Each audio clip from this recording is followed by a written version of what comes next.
চোটের কারণে দীর্ঘদিন মাঠের বাইরে ছিলেন প্যাট কামিন্স। অবশেষে সেই অপেক্ষার অবসান হতে চলেছে। সম্পূর্ণ সুস্থ হয়ে আইপিএলে ফিরতে চলেছেন অস্ট্রেলিয়ার এই তারকা পেসার। বল করতে এখন আর কোনো সমস্যা নেই কামিন্সের।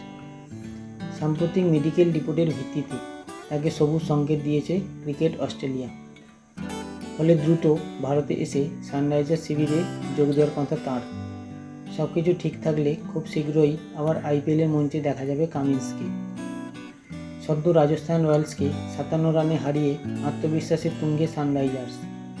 তার মধ্যেই আরও বড় সুখবর, দলে ফিরছেন অধিনায়ক। পিঠের চোটে ভুগছিলেন কামিন্স।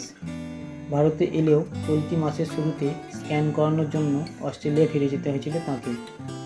তবে সব অনিশ্চয়তার অবসান ঘটিয়ে অস্ট্রেলিয়া বোর্ড জানিয়েছে সাম্প্রতিক স্ক্যানের রিপোর্ট সন্তোষজনক। আইপিএলে ফেরার ক্ষেত্রে তার কোনো বাধা নেই তার। কামিন্সের প্রত্যাবর্তন নিঃসন্দেহে বাড়তি শক্তি যোগাবে সানরাইজার্স শিবিরে। অজি বোর্ডের বিবৃতি অনুযায়ী কোনো বিধিনিষেধ ছাড়াই আবার বল করা শুরু করতে পারবেন কামিন্স। বিবৃতিতে বলা হয়েছে, শুক্রবার সানরাইজার্স হায়দ্রাবাদ শিবিরে যোগ দেবেন কামিন্স। সেখানে তিনি পাবেন স্বদেশি ট্রেভিস হেডকে। বাকি মরশুমের আইপিএল খেলতে আর কোনো সমস্যা নেই অস্ট্রেলীয় পেসারের। বুধবার নতুন করে স্ক্যান করা হয়েছে তাঁর।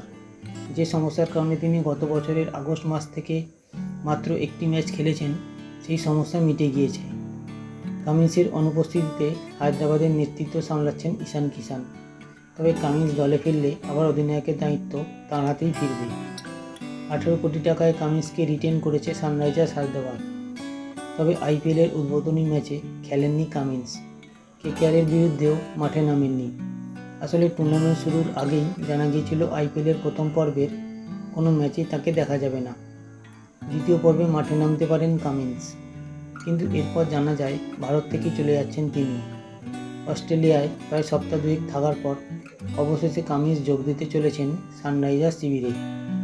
তবে শুক্রবার তিনি দলের সঙ্গে যোগ দিলেও এখনই খেলতে পারবেন না।